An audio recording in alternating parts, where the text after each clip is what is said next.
Assalamualaikum warahmatullahi wabarakatuh. Waalaikumsalam. Kami ucapkan selamat untuk para pemirsa yang melihat podcast hari ini. Masih bersama kami Fakta Banten di Perspektif Fakta. Hari ini Fakta Banten kedatangan seorang tamu istimewa, seorang anggota dewan, masih muda, punya pengalaman segudang dalam bidang organisasi, juga termasuk ke dalam dewan-dewan yang aktif.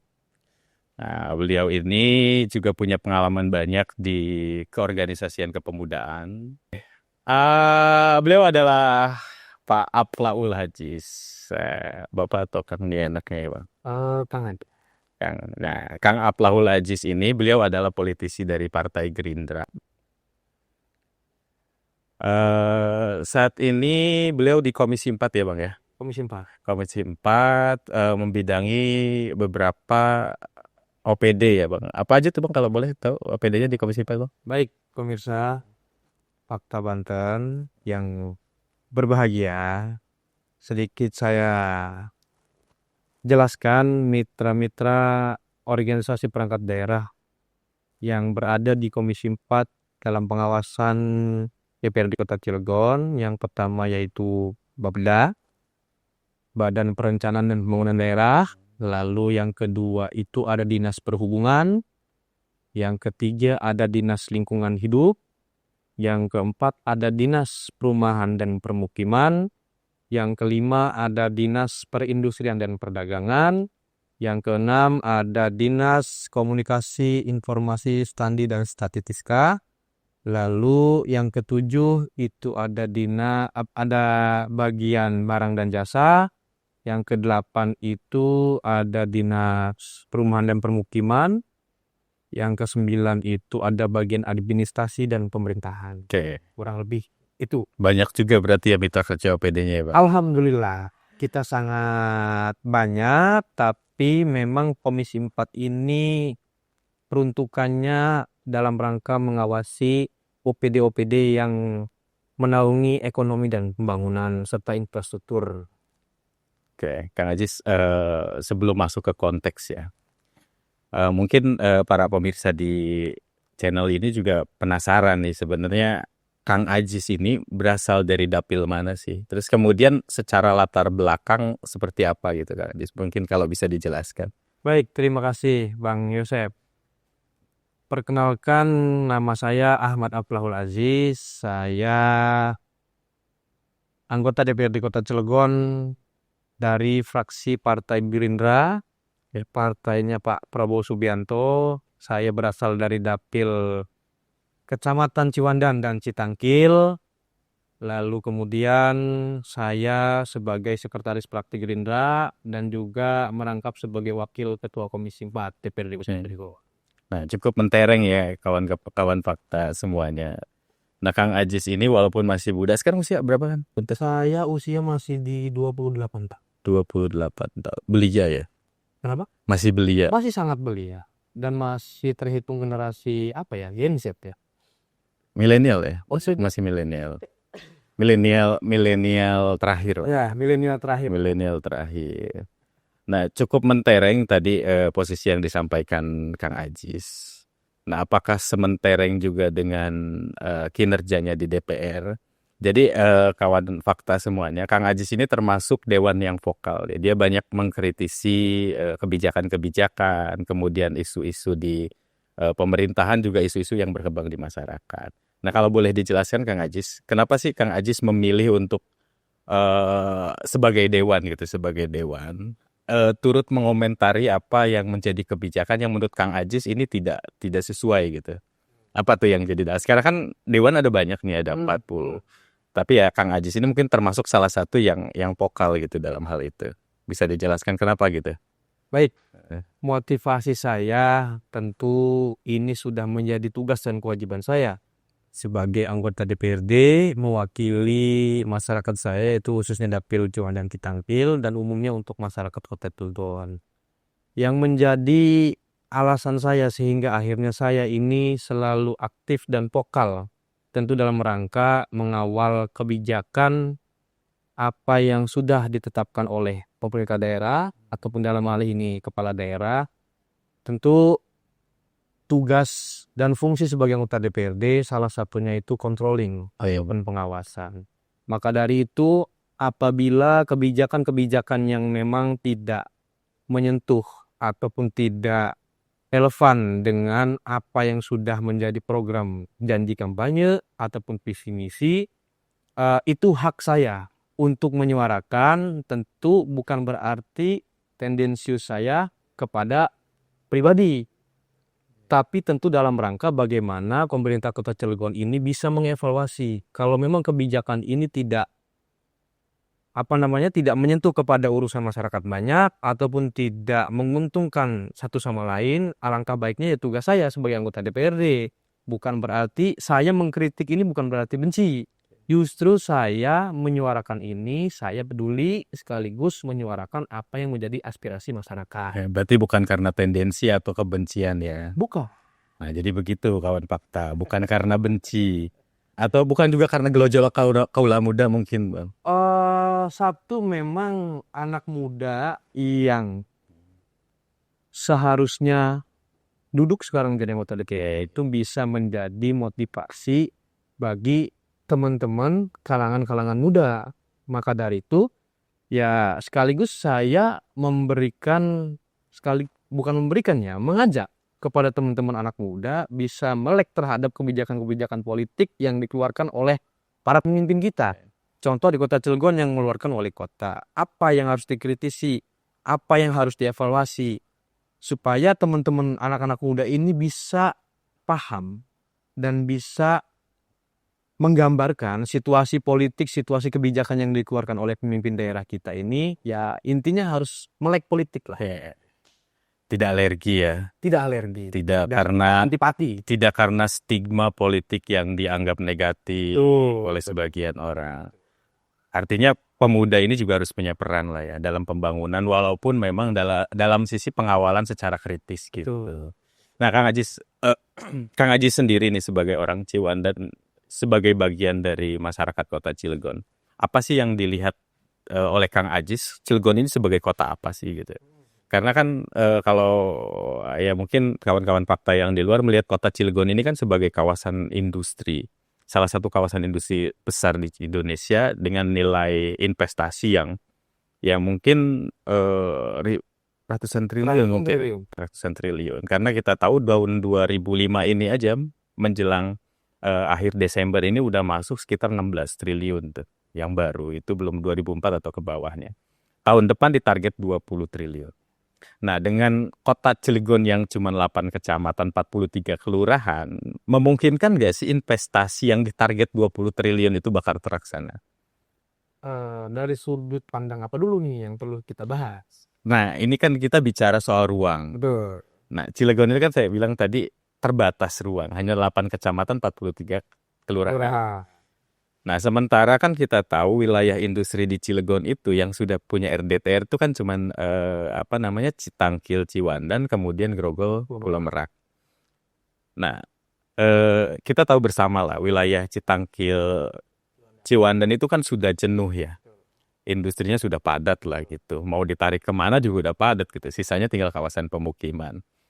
Nah, Kang Ajis melihat target 20 triliun untuk 2026 ini, investasi masuk di Cilegon tuh relevan nggak sih dengan kondisi ruang seperti sekarang? Baik, saya kira karena memang Kota Cilegon secara gambaran umum tidak bisa kita indahkan dan memang sudah menjadi momok bersama. Salah satu tujuan dan sasaran para investor itu datang. Saya kira ini perlu adanya evaluasi tentang perda tata ruang wilayah, karena bagaimanapun daerah Kota Cilegon yang kurang lebih penduduknya hanya 400.000 orang, lalu kemudian juga wilayahnya dibilang sangat sempit, tapi permasalahan sangat kompleks. Maka dari itu, ini tugas kita bersama sekaligus tugas pemerintah Kota Cilegon dalam rangka mengevaluasi bagaimana tata ruang wilayah yang khususnya memang sudah masuk zona merah, yang belum masuk zona merah, apabila itu memang dibutuhkan, tentu dalam rangka bagaimana caranya kita menyambut investasi. Dan yang perlu kita garis bawahi, investasi ini harus betul-betul yang menyentuh kepada masyarakat Kota Cilegon. Yaitu apa? Salah satunya bisa kita saksikan di kota Cilegon ini rata-rata, bahkan bukan rata-rata, mayoritas investasi yang datang, yang hadir di kota Cilegon ini investasi yang padat modal sifatnya. Lagi-lagi investasi padat modal ini perlu kawan fakta ketahui, investasi yang memang sudah canggih, Oke. yang sudah modern, tidak Pada lagi teknologi ya. pada teknologi, lalu mohon maaf tidak lagi membutuhkan tangan orang. Oke. Tapi tentu dalam rangka bagaimana menyinggung soal angka pengangguran yang naik di kota Cilegon ini, saya kira soal industri padat modal itu memang sudah selayaknya kota Cilegon ini memang yang dimasuki itu. Tapi tidak terlepas soal padat modal saja, sekiranya memang pemerintah ini meyakinkan tentu dalam rangka menyambut investasi yang bisa disebut padat karya, tinggal mohon maaf ini saya hanya memberikan masukan saja kepada pemerintah kota Cilegon, dalam hal ini wali kota Cilegon, bisa membuat suatu agreement. Oke. Perjanjian kerjasama tentu dalam rangka mengurai angka pengangguran terbuka ini dengan maksudnya investasi padat karya. Tinggal nanti diimplementasikan siapa investor yang akan hadir, lalu kemudian juga pemerintah daerah dalam hal ini untuk menyambut, tinggal dibuat suatu kerjasama tentang bagaimana kesempatan masyarakat kota Cilegon yang harusnya mereka bisa memberikan segala sesuatunya, tentu dalam hal ini kesempatan bekerja, dalam hal ini industri padat karya, mudah-mudahan langkah ini bisa diperkuat melalui perjanjian kerjasama antara pemerintah kota Cilegon dengan investor. Bisalah sebetulnya kota Cilegon ini ataupun pemerintah kota Cilegon ini melakukan hal itu. Tinggal bergaining kita ketika investasi itu mau datang, dibuat toret-toretan, kesempatan masyarakat lokal itu harus 70%. Ada agreement lah ya. Ada suatu agreement, tinggal nanti 30%-nya bisa dikelola oleh pemerintah kota Cilegon, dalam hal ini Dinas Tenaga Kerja. Ya. Nah, Kang Ajis, balik ke konteks tadi soal ruang. Kalau Kang Ajis sendiri melihat di mana sih potensi ruang yang masih mungkin dikembangkan ya untuk kawasan industri, entah industri ini didorong untuk industri padat modal atau memang industri padat karya. Nah, di mana tuh ruang-ruang yang mungkin masih bisa lah didorong untuk jadi kawasan itu? Saya kira kalau melihat dari sisi wilayah ya, Ciwandan dan Citangkil sudah sangat padat sekali dengan hadirnya industri, apalagi industri rata-rata padat modal. Lalu kemudian Grogol dengan hadirnya dan baru diresmikannya kemarin pabrik Lotte Chemical, lalu kemudian Pulau Merak, saya rasa sudah sangat jenuh sekali. Kita bisa uji petik, bisa kita geser di wilayah Kecamatan Purwakarta. Tapi memang di tata ruang yang sekarang ini, Kecamatan Purwakarta itu masuk dalam kategori kawasan agraria. Karena masih banyak sekali lahan-lahan agraria, Pertanian ya terutama sawit. tapi memang tidak menutup kemungkinan sesuai dengan asta-cita Pak Prabowo soal bagaimana kita masyarakat bisa lebih mandiri soal ketahanan pangan. Ya. Tadi yang saya singgung soal padat karya ini tidak terlepas kepada industri agraria juga, Kang Yosep. Kenapa saya katakan di Purwakarta? Karena potensinya sangat besar sekali, gitu. Berarti memang tidak selalu soal pabrik berteknologi canggih ya. Betul. Tapi bagaimana industri ini didorong untuk menyerap tenaga kerja sebanyak-banyaknya. Masuk akal kawan fakta karena kita tahu ya nilai investasi yang masuk di Cilegon dibandingkan dengan serapan tenaga kerjanya ini kan ada tuh pernah satu penelitian di teman-teman Pak Tiro. Jadi nilai serapannya itu malah minus gitu. Betul. Artinya investasi yang masuk ini masih dianggap tidak berpengaruh ya, terhadap serapan tenaga kerja. Nah, kalau bicara soal industri padat karya ya, nah di Cilegon ini kan lagi-lagi tadi itu kan persoalannya adalah sanggup tidak industri ini membiayai beban gaji yang ya kita tahu UMK Cilegon udah berapa kan, ya kan? Gitu. Ini 2025 aja udah 5 lebih nih, Bang. Betul. Gitu. Memang itulah salah satu kendala yang dihadapkan soal UMK yang Ya, saya lupa. tinggi ya gitu. Jadi begini, kenapa saya singgung soal tadi agreement antara pemerintah Kota Cilegon dengan investor?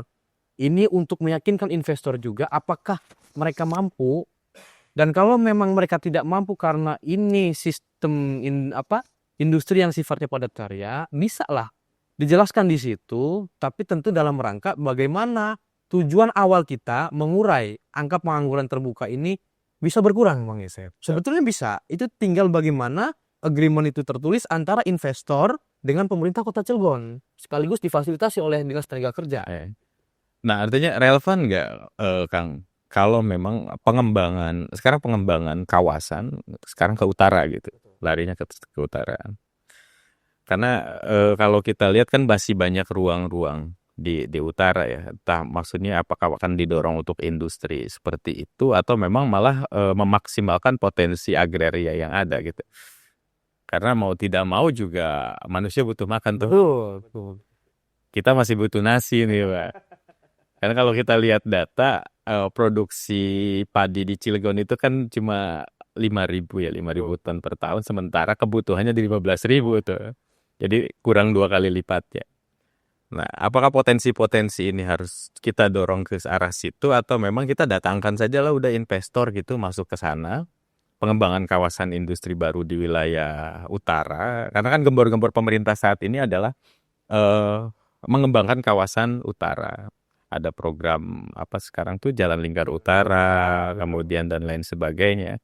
Artinya fokusnya udah mulai ke utara nih, bergeser ke utara. Nah, menurut Kang Aji sendiri, ya pandangan sebagai di Komisi 4 ya, karena salah satu mitranya kan ada penataan ruang juga gitu. Ini mungkin jadi satu concern di Komisi 4, bagaimana menciptakan ruang-ruang yang ideal. Nah, mungkin berkaca di Citangkil Ciwandan kan, antara industri dengan pemukiman sangat sangat beririsan sekali gitu.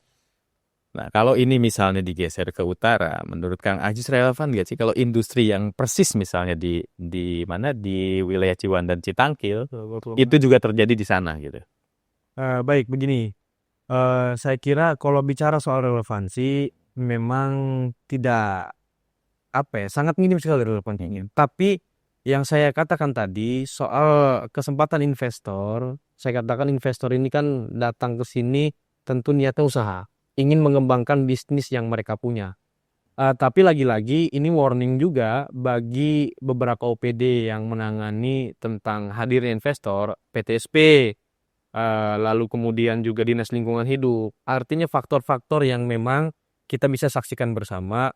Industri yang rata-rata hadir sekarang di Kota Cilegon atau yang sudah berdiri lama ini perlu adanya evaluasi tentang penataan kawasan industri. Oke. Harus bisa lebih, harus tertuang dalam oret-oretan itu, perjanjian itu, minimal mereka itu membuat salah satu kawasan perhijauan dulu. Baru nanti industrinya hadir di tengah-tengah. Supaya apa? Supaya tidak terlalu dekat kepada permukiman ataupun rumah-rumah warga sekitar. Kayak ada barrier lah gitu ya. Supaya steril. Karena efeknya ini, mohon maaf, kadang-kadang masyarakat itu kan mengeluh soal Polusi. kita hanya menerima polusinya saja, kita hanya menerima debunya saja. Saya kira pada kesempatan yang baik ini, saya mengusulkan sekali lagi soal nanti ketika memang wilayah utara ini difokuskan untuk membuka lahan industri baru, saya kira ini yang perlu menjadi catatan bersama. Kami dari DPRD Kota Cilegon, khususnya di Komisi 4, mendorong supaya nanti agreement ketika investor itu mau datang, harus memang betul-betul dimaksimalkan. Soal apa tadi? Soal jarak antara industri dengan permukiman warga. Seperti kita bisa lihat yang ada di Ciwandan ya, yang dekat dengan permukiman itu kan pelabuhan atau Bandara Udara. Itu jarak gerbang ya, pagernya itu dengan pemukiman kan itu kurang lebih bahkan kurang dari 100 meter. Betul. Seberang jalan aja ya. Ya, hanya seberangan jalan saja, yang memisahkan hanya jalan nasional saja, jalan raya Anyar Cilegon. Ya, Anyar Cilegon saja. Lagi-lagi ini kami dari Komisi 4 DPRD Kota Cilegon, kalaupun memang investor nanti yang akan hadir di wilayah utara, karena wilayah utara ini wilayah pegunungan, wilayah agraria, saya kira itu juga tidak perlu dikesampingkan. Karena bagaimanapun masyarakat Kota Cilegon ini masih ada dan masih banyak komunitas soal bagaimana orang itu bisa bercocok tanam. Oke. Itu Bang. Artinya tetap dipertahankan lah untuk kawasan-kawasan agraria, kawasan-kawasan hijau di wilayah utara ya. Karena ya mau tidak mau ya mungkin konsekuensi dari suatu industrialisasi adalah pengorbanan terhadap lingkungan. Itu kayaknya sudah harfiah tuh Kang Ajis ya. Ya kan, jarang tuh wilayah industri yang mempertahankan apa namanya kelestarian alam. Nah, kalau Kang Ajis sendiri ya melihat wilayah utara ini, kalaupun misalnya harus didorong industri ini, ada nggak industri yang ya dalam tanda kutip apa sih ramah lingkungan dan mungkin modelnya bukan pabrik gitu. Betul. Modelnya bukan pabrik. Kira-kira apa tuh yang menurut Kang Ajis ini patut nih didorong nih di wilayah utaranya? Baik, saya kasih uji petik satu saja soal bagaimana sekarang anak-anak muda ini sekarang sukanya lebih kepada usaha-usaha yang memang terkesan tidak lagi soal bagaimana kita membangun suatu industri yang besar ataupun pabrik yang besar. Saya sempat melihat di beberapa kali ketika saya melakukan saya berkunjung ke suatu daerah, banyak sekali mereka itu sekarang fokus kepada agrobisnis. Oh, oke. Urban farming lah ya Yang farming. kalau di perkotaan. Ya, meskipun itu tanda kutip industri yang kecil, tapi ini bukan soal kecilnya. Bagaimana industri ini bisa menciptakan satu soal ramah lingkungan dan bagaimana industri ini bisa menyerap tenaga kerja dari sekitaran industri yang hadir nih. Oke. Gitu dong ya. Berarti memang mendorong industri-industri mikro malah ya. Mikro. Iya. Jikalau memang tadi yang disinggung soal Bang Yosep Jalan Lingkar Utara ya. Memang dalam kesempatan ini Jalan Lingkar Utara itu kita perlu ketahui kawan-kawan fakta, banyak sekali hal-hal yang memang harus segera diselesaikan terlebih dahulu. Tapi memang dalam hal ini kesempatan di JLU itu memang soal relevansi kepada investor-investor ataupun menarik investor yang akan datang di utara itu memang ada kaitannya. Tapi sekali lagi saya mengingatkan saja kepada pemerintah Kota Cilegon, tolong kalau memang Jalan Lingkar Utara ini suatu prioritas, ya alangkah baiknya kita lebih kepada berkaca soal bagaimana menyelesaikan persoalan-persoalan teknis yang ada di Jalan Lingkar Utara. Perlu kajian. Betul, perlu kajian secara komprehensif, secara preventif supaya di kemudian hari ya, karena ini bicara soal Jalan Lingkar Utara, yang perlu kita ketahui Jalan Lingkar Utara ini kan akses salah satunya bagaimana mengurangi angka kemacetan. Mengurai. Kan dari ujung Terminal Seruni ya. sampai dengan ketemu di Grem, ya kan? Memang salah satu terwujudnya, misalkan nanti terwujud Jalan Lingkar Utara itu tentu dalam rangka menarik para investor. Tapi yang saya sampaikan tadi soal bagaimana investasi yang hadir ini, investor yang akan datang ini, tanda kutip harus selalu menjaga soal bagaimana bisa melestarikan lingkungan sekitar yang akan diinvestasikan. Gitu Pak. Oke. Berarti memang harus diukur dulu seberapa besar nanti kebermanfaatannya mungkin ya Ajis ya. Bagus. Nah, kawan fakta semuanya, berbicara soal ruang tadi sudah disampaikan oleh Kang Ajis bahwa memang harus ada kajian komprehensif terlebih dahulu berkaitan dengan pengembangan wilayah kawasan utara. Nah, tapi juga kita memang tidak memungkiri ya bahwa suatu daerah itu masih perlu investasi gitu. Ada investasi masuk, ya harapannya ada tenaga kerja yang terserap, kemudian juga ada perputaran ekonomi di suatu wilayah itu. Nah, tapi mungkin untuk closing nih Kang Ajis, berkaitan dengan tadi upaya-upaya yang harus didorong dari Komisi 4 ini sebenarnya apa sih harapannya terhadap pemerintah terutama untuk pengembangan kawasan baru? Selain tadi menjaga lingkungan, kemudian memperhatikan soal serapan, kemudian juga mempertahankan agreementnya positioning daerah ya. Nah, hal-hal apa lagi sih yang mungkin jadi satu proteksi ya dari pemerintah atau dari eksekutif atau legislatif agar industri yang masuk secara kebermanfaatan itu memang punya nilai gitu, tidak hanya sekedar mereka berinvestasi, keuntungannya tetap semua masuk ke pusat. Betul. Nah, daerah tetap dapat gitu loh, walaupun misalnya hanya serapan tenaga kerja dan lain sebagainya. Nah, menurut Kang Adis apa tuh Nah, hal-hal di luar yang baik, penting? begini. Saya kira ini closing yang sangat tepat sekali pertanyaan dari Bang Yosep soal bagaimana keberlangsungan para investor yang akan hadir nih di wilayah utara. Tentu komitmen yang perlu kita jaga bagaimana investasi yang hadir di Kota Cilegon ini punya kebermanfaatan baik secara umum ataupun secara langsung kepada masyarakat Kota Cilegon. Yang saya katakan secara umum, investasi ataupun investor yang akan hadir Kota Cilegon ini memang harus berdomisili di Kota Cilegon. Tidak lagi, mohon maaf, berdomisili di Jakarta, misalkan di ibu kota ataupun di wilayahnya. Karena apa? Karena dampak yang akan kita dapatkan juga selain mereka berinvestasi, ada perputaran ekonomi yang jalan. Tentu imbas dan efek positifnya kepada pendapatan asli daerah Kota Cilegon. Mereka bayar pajak tidak lagi disetorkan ke pusat. Dalam hal ini ke Jakarta misalkan, ke ibu kota. Nah, harusnya kita yang mendapatkan karena mereka berinvestasi di sini, ya kan? Mereka harusnya berdomisili di sini supaya ya PPN, pajak penghasilan itu bisa masuk ke sektor pendapatan asli daerah Kota Cilegon. Tentu dalam rangka mendongkrak pendapatan asli daerah Kota Cilegon dari sisi misalkan BPHTB, lalu kemudian dari pajak-pajak penghasilan. Supaya lagi-lagi bukan bicara soal apa-apa, ini soal keberlangsungan hajat masyarakat banyak. Kalau PAD kita naikkan, ya kita gampang aja belanjanya. Kita tidak lagi bicara mengurai rasionalisasi belanja. Atau terpikir untuk berhutang?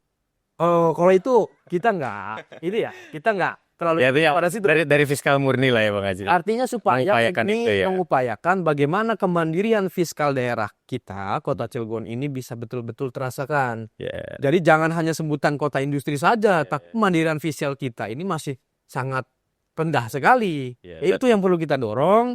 Ya lagi-lagi ini warning bagi pemerintah Kota Cilegon, ya evaluasi saja. Mereka yang berinvestasi itu harus diyakinkan terlebih dahulu. Harus ada oret-oretan soal bagaimana serapan tenaga kerja 70% untuk masyarakat Kota Cilegon.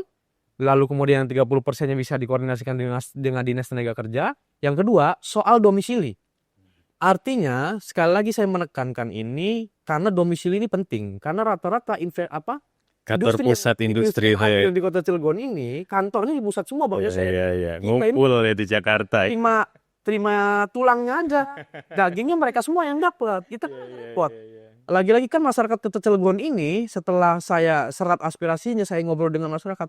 Kang Dewan, coba sih tolong diusulin katanya. Ini bagaimana PAD kita mau naik, sedangkan mereka itu kan bayar pajaknya ke sana. Jangan-jangan kita nih hanya dapat polusinya saja, limbahnya saja, ya kan, lalu mencemari lingkungan kita. Ya itu lagi-lagi salah satu aspirasi dari masyarakat Kota Cilegon yang memang memikirkan bagaimana mereka yang hadir ataupun dalam tanda kutip investasi yang hadir ini bisa betul-betul dirasakan langsung kebermanfaatannya gitu Bang Dos. Ya.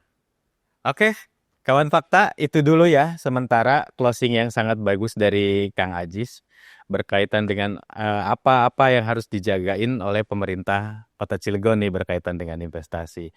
Terima kasih udah nonton video ini, tetap pantengin terus video-video lainnya. Terima kasih kepada Kang Ajis. Sami-sami. Sukses selalu. Mudah-mudahan sakinah mawadah watona ya baru menikah.